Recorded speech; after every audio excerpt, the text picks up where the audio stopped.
Salam, hər vaxtınız xeyir olsun, əziz kanal izləyiciləri və əziz 11-cilər. Yeni riyaziyyat 2-ci hissə test toplusundan izahlarımız davam edir. Bugünkü mövzumuz tək və cüt funksiyalar, artan və azalan funksiyalar və dövrü funksiya olacaq. İzaha keçməzdən əvvəl sizə bir məlumatı çatdırım ki, onlayn hazırlıq dərslərimizə qoşulmaq istəsəz, aşağıda qeyd etdiyimiz nömrə ilə əlaqə saxlaya bilərsiniz. İndi isə başlayaq sualların izahına. Birinci sualda yazılıb ki, bütün ədəd oxunda azalan fx funksiyasının qiymətlərindən hansı ən kiçikdir? Biz bilirik ki, fx funksiyası azalan funksiyadırsa, onda arqumentin qiyməti artdıqca funksiyanın qiyməti də azalacaq. Bizdən hansının ən kiçik olduğunu soruşduğuna görə birinci sualda doğru cavab olacaq B variantı. Növbəti ikinci sualda bütün ədəd oxunda artan fx funksiyasının qiymətlərindən hansı ən böyükdür deyir. Əgər fx funksiyası artan funksiyadırsa, x arqumentin qiymətləri artdıqca funksiyanın aldığı qiymətlər də artacaq. Yəni, burada arqumentin ən böyük qiyməti 9 olduğuna görə doğru cavab olacaq ikinci sualda E variantı. Növbəti üçüncü suala baxaq. Hansı funksiya azalan funksiyadır? Bunu yoxlamaqdan ötürü x arqumentinə bir neçə qiymət verib yoxlamalıyıq. Əgər x-in qiymətləri artdıqca funksiyanın öz qiymətləri azalırsa, onda belə funksiya azalan funksiyadır. Burada biz D variantında y bərabərdir -2-də 1x funksiyasını yoxlasaq, yəni sağ tərəfdən yazaq. Y bərabərdir funksiyamız bu şəkildədir. -2-də 1x. X-in 2 qiymətində funksiyamız bərabər olur, y bərabər olur -1-ə. X-in 4 qiymətində isə funksiyamız bərabər olur -2-yə. Buradan görürük ki, arqumentin qiyməti artanda gördük ki, funksiyanın öz qiyməti nə oldu? Azaldı. Ona görə də üçüncü sualda doğru cavab D variantı olur. Dördüncü sualda oxşar sualdır. Biz 5-ci suala baxaq. Funksiyalardan hansı nə təkdir, nə də cüt funksiyadır? Deməli, funksiyalardan hansı nə təkdir, nə də cüt funksiyadır? Biz tək cüt funksiyada demişdik ki, əgər hər hansı fx funksiyasında f -x əgər bərabərdirsə -fx-ə, onda fx funksiyası tək funksiya olur. Yox, əgər f -x bərabərdirsə elə fx-ə, onda bizim fx funksiyamız cüt funksiya olur. Burada verilən funksiyalardan bizdən hansının nə tək, nə də cüt olduğunu soruşur. A variantında verilən y bərabərdir x funksiyasına baxaq əvvəlcə. Y bərabərdir x funksiyası təbii ki, tək funksiyadır. Ona görə də A variantını çıxarıq. B variantında y bərabərdir x kvadratı minus 1 funksiyası. Bu cüt funksiyadır. Yəni x-in həm müsbət x, həm də mənfi x qiymətlərində eyni qiyməti alır. C variantında verilmiş y bərabərdir x vurulsun modul x funksiyasını yoxlasaq, burada bu funksiya necə funksiya olacaq? Gəlin bunu yoxlayaq bircə dəqiqə. Deməli, y bərabərdir x vurulsun modul x funksiyası. C variantında. Y bərabərdir x vurulsun modul x funksiyası. Əgər x sıfırdan böyük olsa, yəni x-in yenə müsbət bir ədəd qoyanda, bu bərabər olacaq nəyə? Məsələn, 2 qoyaq yerinə. Y bərabər olur 2 vurulsun 2-yə, yəni 4-ə. X sıfırdan kiçik olsa, məsələn, x-in yenə -2 qoysam, olacaq -2 vurulsun 2. Y bərabər olur nəyə? -4-ə. Görürük ki, bu tək funksiya olur. Ona görə C variantına çıxırıq. D variantına baxsaq, D variantına verilmiş funksiyalar nə tək funksiyadır, nə də cüt funksiyadır. E variantına da baxsaq, x üstü 7 funksiyası tək funksiya olacaq. Ona görə də 5-ci sualda doğru cavab D variantı olur.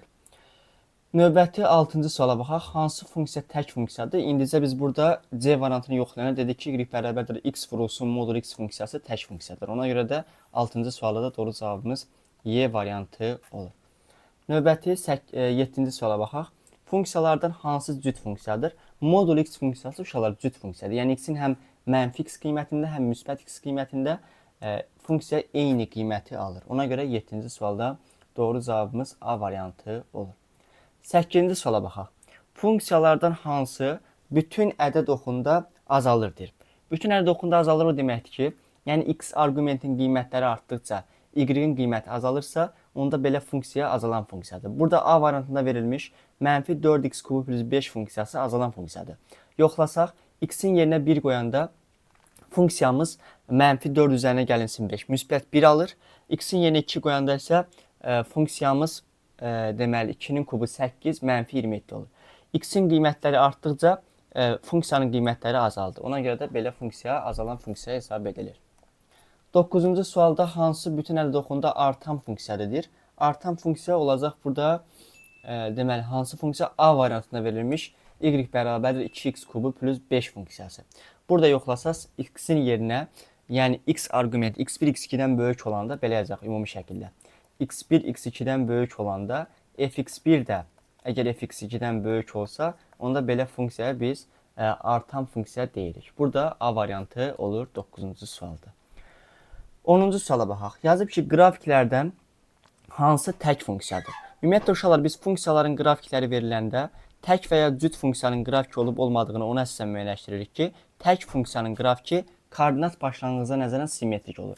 Burada C variantına verilmiş funksiyamız y bərabərdir mənfi x funksiyasının qrafikidir və tək funksiyadır. 10-cu sualda doğru cavab C variantı olur.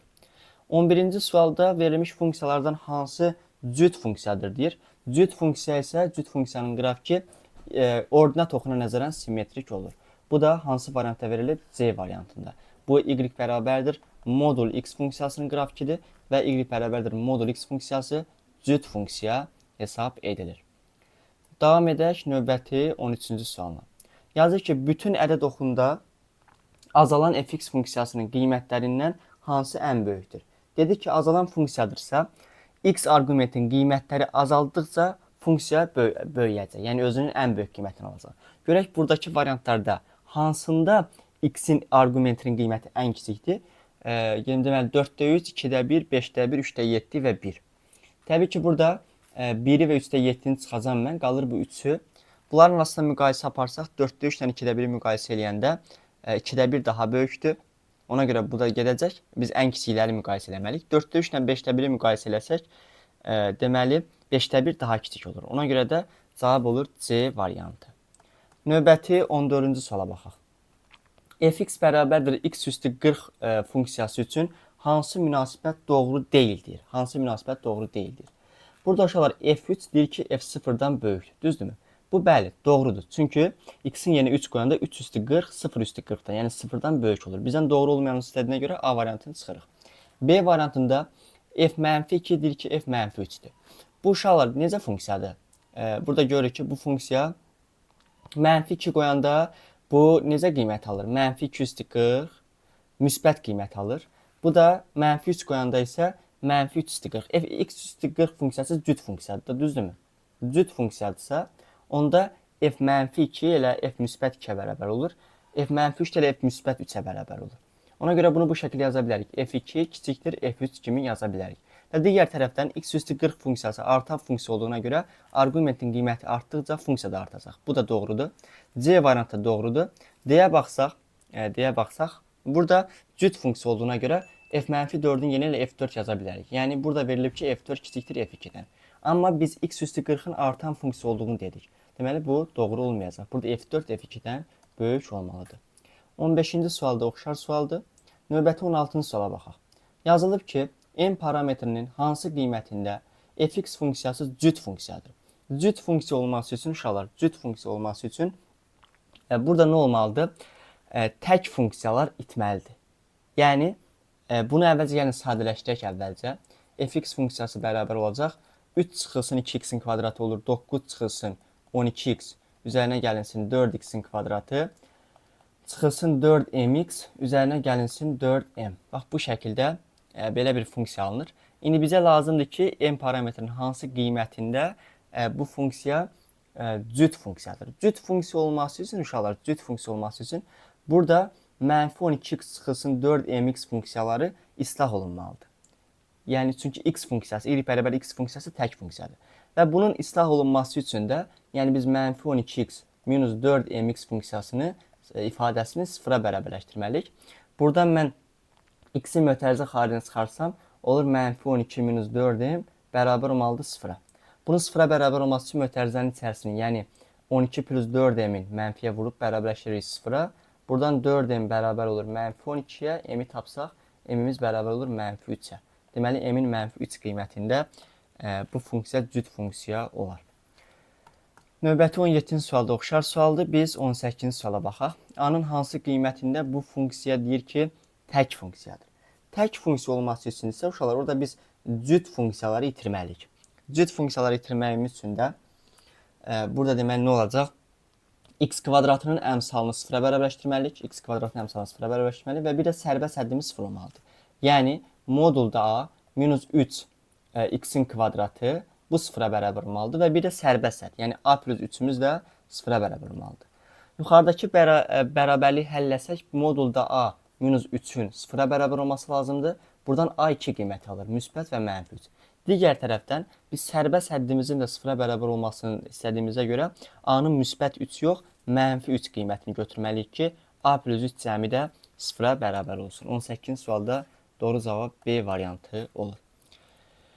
Növbəti 19-cu suala baxaq. Deyir ki, fx funksiyası təkdir və 0 müsbət sonsuzluq aralığında artandır. Fx əgər böyük bərabərdirsə f10-dan, deyir ki, bu bərabərsizliyi həll edin. Uşaqlar, təbii ki, artan funksiyadırsa, x arqumentin qiymətləri artdıqca bu funksiya artacaq. Bizə də əgər fx-i f10-dan böyük bərabər veribsə, deməli burada arqumentin özü də sağ tərəfdəki bərabərsizliyin sağındakı arqumentdən böyük bərabər olmalıdır. Yəni x 10-dan böyük bərabər olmalıdır. Bunu intervallar şəkildə yazsaq, 10-dan başlayaraq müsbət sonsuzluğa kimi. Doğru cavab 10 müsbət sonsuzluq D variantı olur. Növbəti 20-ci suala baxaq.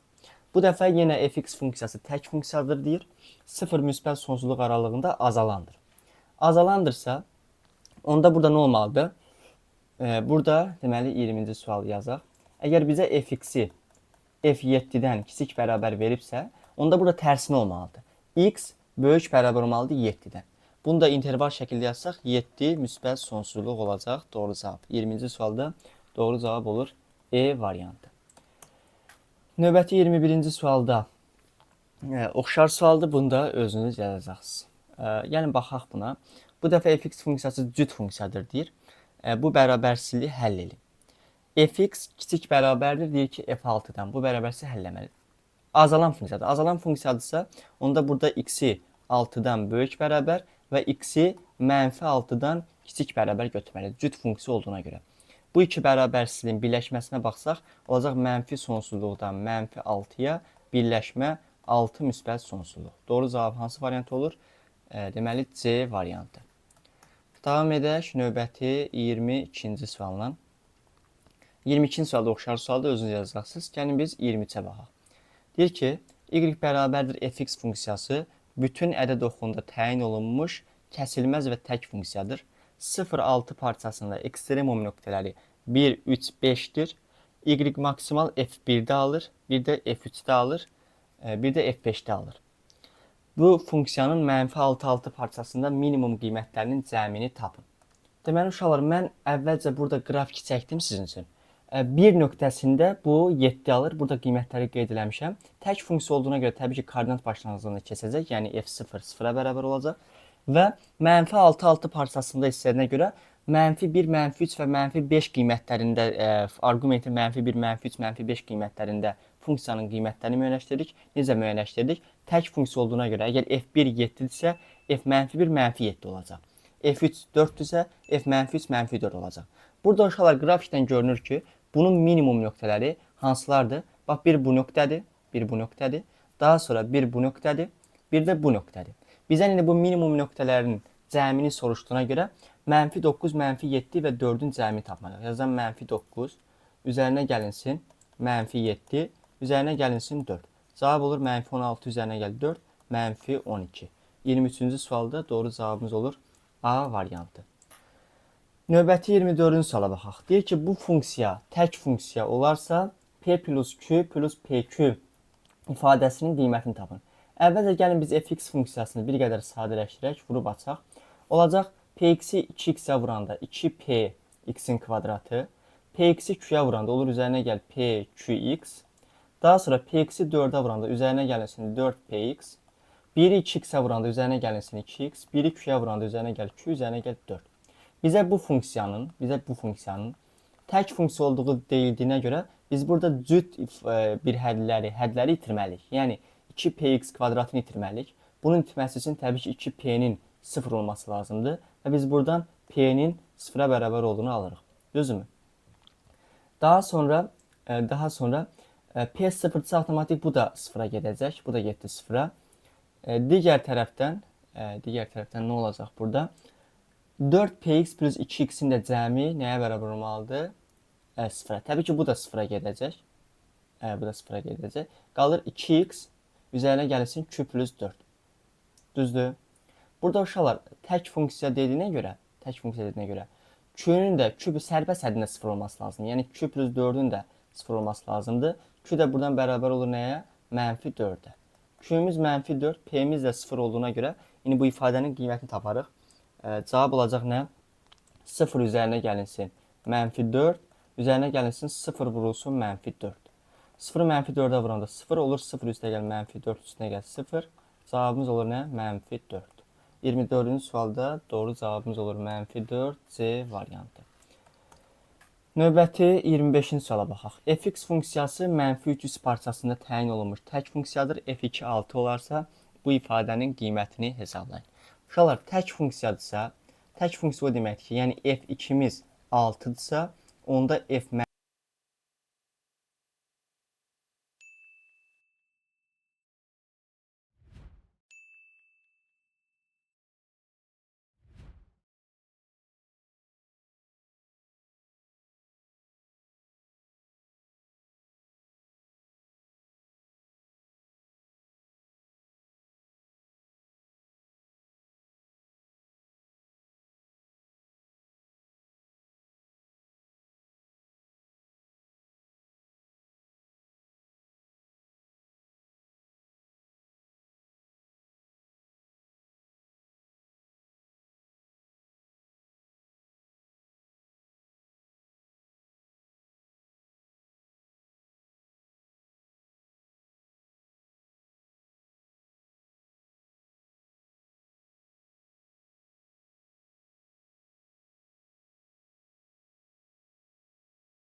İndi isə baxaq növbəti suala. Burada 26-cı sualda oxşar sual olduğuna görə buna özünüz baxacaqsınız. 27-ci suala baxaq. Yazıb ki, A parametrinin hansı qiymətində bu funksiya cütdür. Yenə cüt funksiya olması üçün biz orada tək funksiyaları itirməliyik. Tək funksiyaları itirməkdən ötürü də deməli A-3x ifadəsi 0-a bərabər olmalıdır. Buradan yazacağım ki, A-3x bərabərdirsə 0-a, onda x-in əmsalının, yəni A çıxısının 3-ün 0-a bərabər olması lazımdır. A-nın buradan müsbət 3 olduğunu alırıq. Deməli 27-ci sualda doğru cavab olur 3. Növbəti 29-cu suala baxaq. Yazıb ki, fx funksiyası bütün ədəd oxunda təyin olunmuş əsas dövrü 6 olan cüt funksiyadır. F2 bərabərdir 5, f-3 bərabərdir 6 olarsa bu ifadənin qiymətini tapın. Əlbəttə sağ tərəfi silək. Deməli uşaqlar, dövrü funksiya nə deməkdir? Əgər bizə sual 29 fx funksiyasının dövrünün 6 olduğunu deyilirsə, dövr böyük T hərfi ilə işarə olunur, yəni T bərabərdir 6-ya. Bu o deməkdir ki, əgər f2 funksiyası 5-ə bərabərdirsə, onda f2 plus 6, yəni 8 funksiyası da 5-ə bərabər olacaq. f8 plus 6, f14 funksiyası da 5-ə bərabər olacaq. f14 plus 6, f20 funksiyası da 5-ə bərabər olacaq. Daha sonra deməli 20 plus 6, f26 funksiya ifadəsi də 5-ə bərabər olacaq. Digər tərəfdən bunun mənfiləri də, yəni f2 minus 6, f mənfi 4 də 5-ə bərabər olur. Daha sonra f mənfi 10 da 5-ə bərabər olur. Daha sonra f mənfi 16 da 5-ə bərabər olur. Bu qayda ilə f mənfi 22 də 5-ə bərabər olur. Bu qayda ilə davam edə bilərik. İndi görək f mənfi 3-ü də bizə 6 verib. Digər tərəfdən f mənfi 3-ü də 6 verib. Bunu da biraz davam edəsək, f mənfi 3 6-dırsa, deməli f-3 plus 6, yəni f3 də 6 olacaq. Daha sonra f9 da nə olacaq? 6 olacaq. f9 plus 6, 15 də 6 olacaq. Daha sonra f21 də 6 olacaq. f21 də 6 olacaq. f27 də 6 olacaq. f27 bu qayda ilə davam edə bilərik. Eynilə mənfiləri də, yəni f mənfi 9 da 6 olacaq. F mənfi 15, mənfi 21, mənfi 27, mənfi 33, mənfi 39, mənfi 45 də nə olacaq? Müsbət 6 olacaq. İndi bunları yerinə qoysaq uşaqlar, burada fikir verin, f mənfi 14 var. Əgər f14-ü biz 5 tapmışıqsa, bu funksiyamızın da bizə cüt funksiya olduğu verilmişdir. Deməli, f mənfi 14 elə 5 olacaq. Yazan 5 üstünə gəl. F mənfi 21. Biz burada f21-i 6 tapmışıqsa, deməli f mənfi 21 də 6 olacaq. Ona görə üstünə gəl 6. Bölünsün. F mənfi 45. F mənfi 45'in 6 olduğunu tapmışıq. 6 çıxılsın. F mənfi 50 qaldı bircə burada tapmaq. 32, 38, 44. Bu da 5 olacaq uşaqlar. Çıxılsın 5. Bu da olur nə? Deməli 6 plus 5 11 bölünsün 1. Doğru cavab olur 11. 29-cu sualda doğru cavabımız 11'dir. 30-cu sualda uşaqlar oxşar sualdır. Özünüz yazacaqsınız. 31-ə baxaq. Yazıb ki 31-ci sualda deməli k-nın neçə tam qiymətində bu funksiya artandır. Artan funksiya olması üçün uşaqlar 9 minus k kvadratının sıfırdan böyük olması lazımdır. Bunu 3 minus k vurulsun 3 plus k şəklində vurğulara ayırsaq böyükdə olmalıdır sıfırdan. Bunu sıfıra çevirən qiymətlər mənfi 3 və müsbət 3'dür. İntervallara ayırsaq müsbət, mənfi, müsbət. Bizə mənfi aralıq lazım olduğuna görə mənfi 3, 3 olur. Bu aralıqda neçə tam qiymət var? 3 çıxırsa mənfi 3, 6. Bir dənə 1 çıxırsınız 5 dənə. Saya da bilərsiniz və yaxud da bu şəkildə tapa bilərsiniz. 31-ci sualda doğru cavabımız olur 5. 32-ci sualda uşaqlar oxşar sualdır. Sual 33 ilə davam edir. Fx funksiyası cüt funksiya, gx tək funksiya olarsa f-hanı tapın. Bu ifadənin bizə doğru olduğu verilib, f-hanı istəyir. Yazaq ki, uşaqlar fx cüt funksiyadırsa, yəni f mənfi x bərabərdir fx-ə. Gx tək funksiyadırsa, onda g mənfi x bərabərdir mənfi gx olur. İndi bundan istifadə edərək, əvvəlcə birinci sətirdə verilənlər olduğu kimi yazaq. F-a üzərinə gəlinsin f mənfi b, üzərinə gəlinsin g-a bərabər olmalıdır 12. Aşağıda uşaqlar f mənfi a verilir. Biz dedik ki, fx funksiyası cüt funksiya olduğuna görə f mənfi x ilə fx-ə bərabərdir. Bunun yerinə ilə müsbət f-a yaza bilərəm. Daha sonra mənfi fb. Mənfi fb-ni uşaqlar mən necə yaza bilərəm? Bunu olduğu kimi saxlayaq. Mənfi fb. Bu qoy olduğu kimi qalsın. Daha sonra g mənfi a. Gx funksiyası tək funksiya olduğuna görə g mənfi a olacaq mənfi ga. Bu da bərabər olmalıdır 8-ə. Daha sonra uşaqlar biz bunları bərabərlikləri tərəf-tərəfə toplasaq, f-a ilə f-a-nın cəmi olur 2f-a. Buradan müsbət g-alar, mənfi g-alar islah edir. Və uşaqlar fx funksiyası cüt funksiya olduğuna görə bu olur mənfi f mənfi b ilə mənfi fb-yə bərabərdir. Bunlar da islah edir. Cavab olur 12 plus 8, yəni 20-yə. Buradan f-anı tapsaq 20-nin 2-yə nisbəti 10 olur. Bizdən elə f-anı soruşduğuna görə doğru cavab olur 10. 34-cü sualda uşaqlar oxşar sualdır. Biz 35-ci suala baxaq. Yazır ki, bütün əldə təyin olunmuş dövrü 3-ə bərabər olan fx funksiyası f1 4 olarsa f7 6f7 çıxılsın 5 dənə f mənfi 2-ni tapın. Yenə uşaqlar bizə fx funksiyası verilib və bunun dövrü, yəni t'si 3-ə bərabərdir. f1-i 4 veribsə uşaqlar bu deməkdir ki, f1 plus 3, yəni f4 də 4 olacaq. Bu qaydanın f4 plus 3, f7 də 4 olacaq. Çıxmaqla da yaza bilərik. F mənfi 2 də 4 olacaq və f deməli mənfi 2 minus 3, mənfi 5 də nəyə bərabər olacaq? Müsbət 4-ə bərabər olur. Tapdığımız ifadələri yerinə qoysaq uşaqlar bizdən 6f7 çıxılsın 5f mənfi 2 ifadəsinin qiymətini tapmaq tələb olunurdu. f7-ni yenə 4 qoyacam, olur 6 vurur 4 çıxılsın 5 vurulsun 4. Cavab olur 24 çıxılsın 20, nəyə bərabər olur? 4-ə. 35-ci sualda doğru cavab 4 olur. Növbəti 36-cı sualda oxşar sualdır. Biz 37-ci suala baxaq. K-nın neçə natural qiymətindədir ki, bu funksiya azalandır.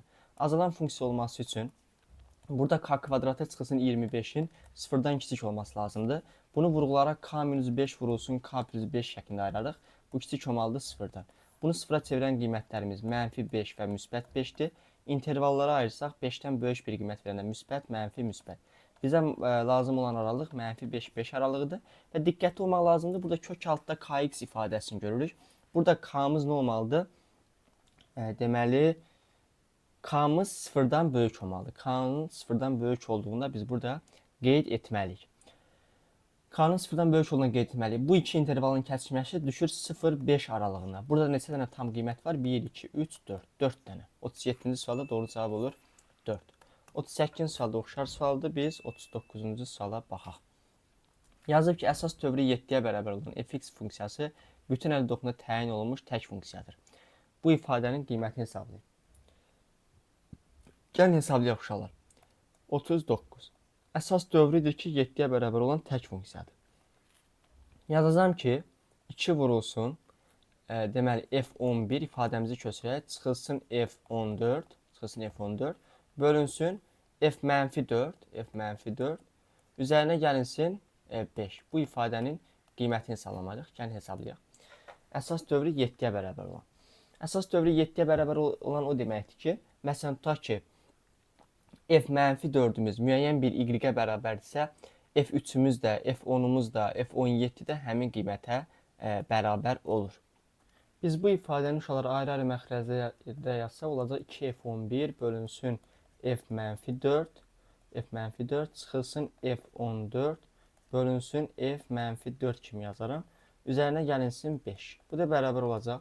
İndi uşaqlar fx funksiyası tək funksiya olduğuna görə mən 2f11-i mənfi 2 f mənfi 11 kimi yaza bilərəm. Bölünsün f mənfi 4. Üzərinə gəlinsin f14 bölünsün f mənfi 4. Üzərinə gəlinsin 5. Bu şəkildə.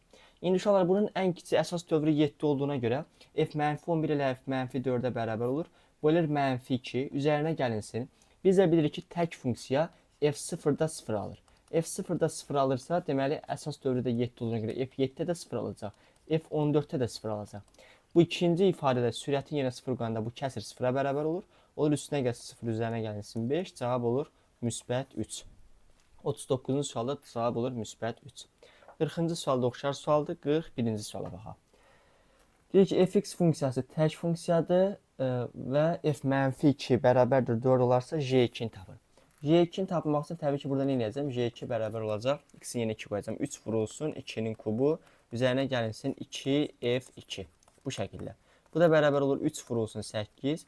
2f2-ni tək funksiya olduğuna görə mənfi 2 f mənfi 2 kimi yaza bilərəm. Çıxılsın 2f mənfi 2 kimi yaza bilərik. Bu da bərabər olur 24 çıxılsın f mənfi 2-ni mənə 4 verib 2 vurulsun 4.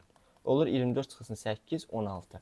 41-ci sualda doğru cavabımız 16-ya bərabər olur. Növbəti 42-ci suala baxaq.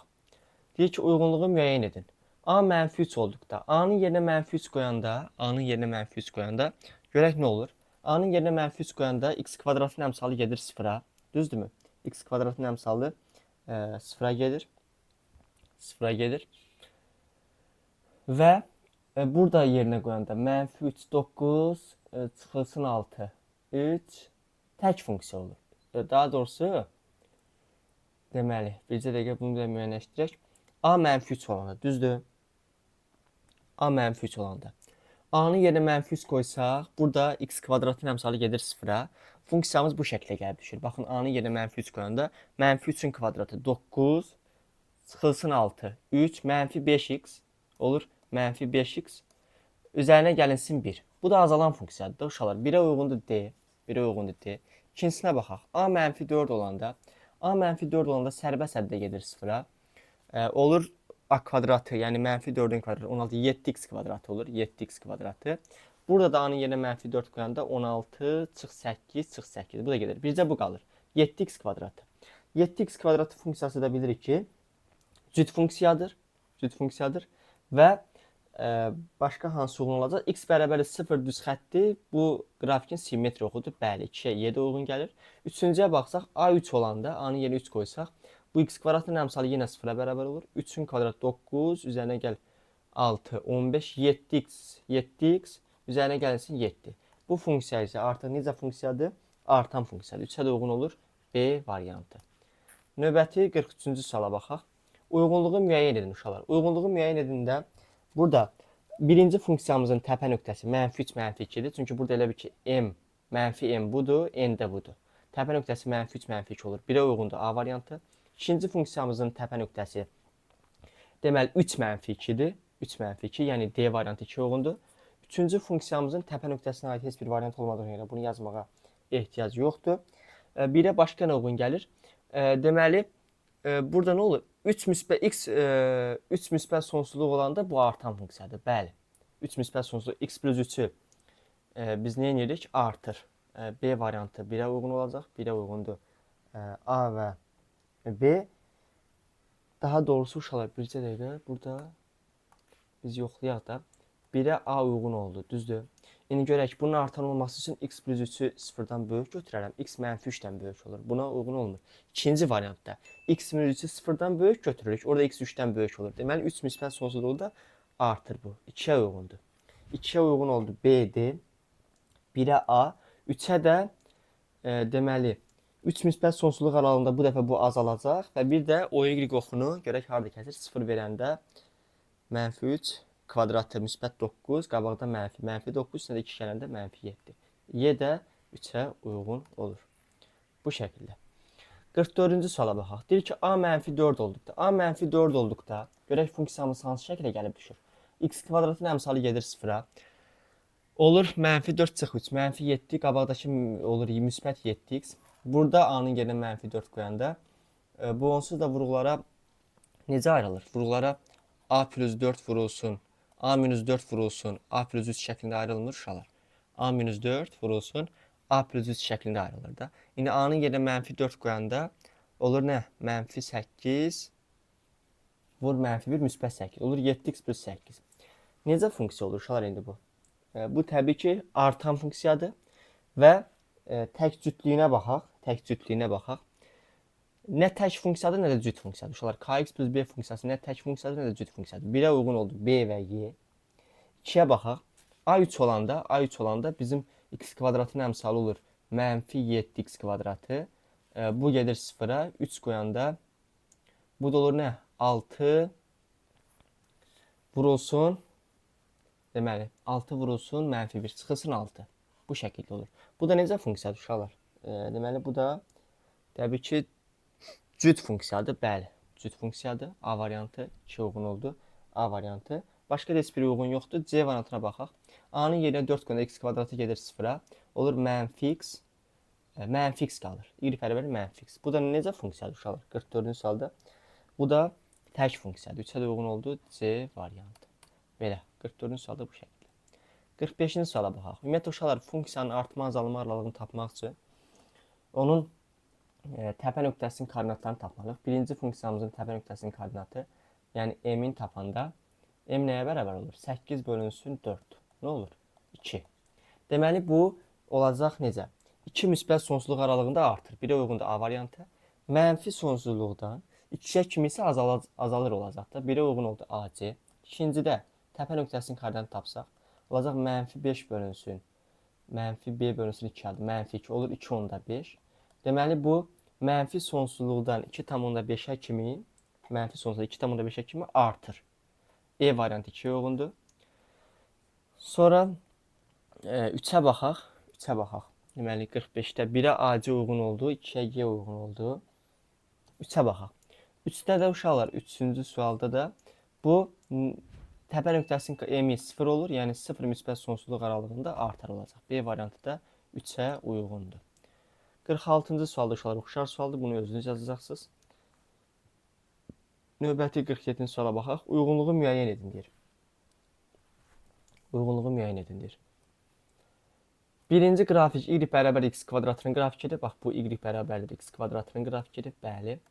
Sonra ikinci qrafik y bərabər x kubunun qrafikidir. 2'yə y bərabər x kubundur bu. Y bərabərdir x kubunun qrafikidir. Daha sonra belə üçüncü qrafik. Üçüncü qrafik nə tək, nə də cüt funksiyanın qrafikidir uşaqlar. Nə tək, nə də cüt funksiyanın qrafikidir. 3'ə uyğundur D variantı. 3'ə uyğundur D variantı.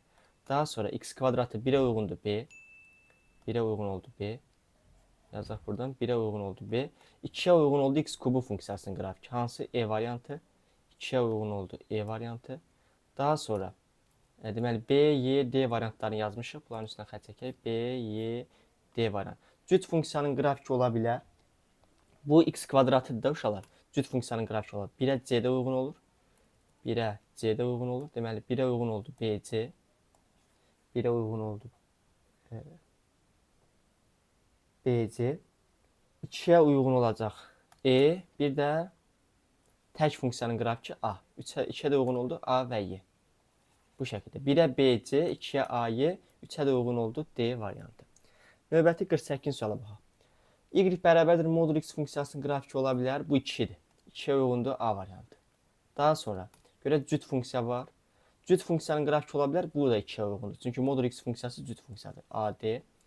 Bir uşaqlar, hansı funksiyanın 1 bölünsün x tərs mütənasiblik qrafikidir. 1'ə uyğundur E variantı və bir də tək funksiyanın qrafikidir C və Y. 1'ə uyğun oldu C-yi, 2-yə A-dir, 3-ə də B variantı uşaqlar. Nə tək, nə də cüt funksiyanın qrafiki. 3-ə də B variantı uyğun olur. Növbəti 49-cu suala baxaq. Uyğunluğu müəyyən edin deyir. Bax, burada uyğunluğu müəyyən etməliyik. Artan funksiyadır deyir. Artan funksiya hansıdır burada? X kubu funksiyası artan funksiyadır, düzdürmü? X kubu funksiyası artan funksiyasıdır. Ona görə A 3-ə uyğun olacaq. A 3-ə uyğun olur. Daha sonra 2-yə uyğun olacaq nə? Azalan funksiyadır. 2-yə uyğundur uşaqlar, azalan funksiya. C. 2-yə C uyğundur. Deməli, C-ni və A-nı yazdıq. Daha sonra ordinat oxuna nəzərən simmetrikdir. Hansı funksiyanın qrafiki ordinat oxuna nəzərən simmetrik olur? Cüt funksiyanın.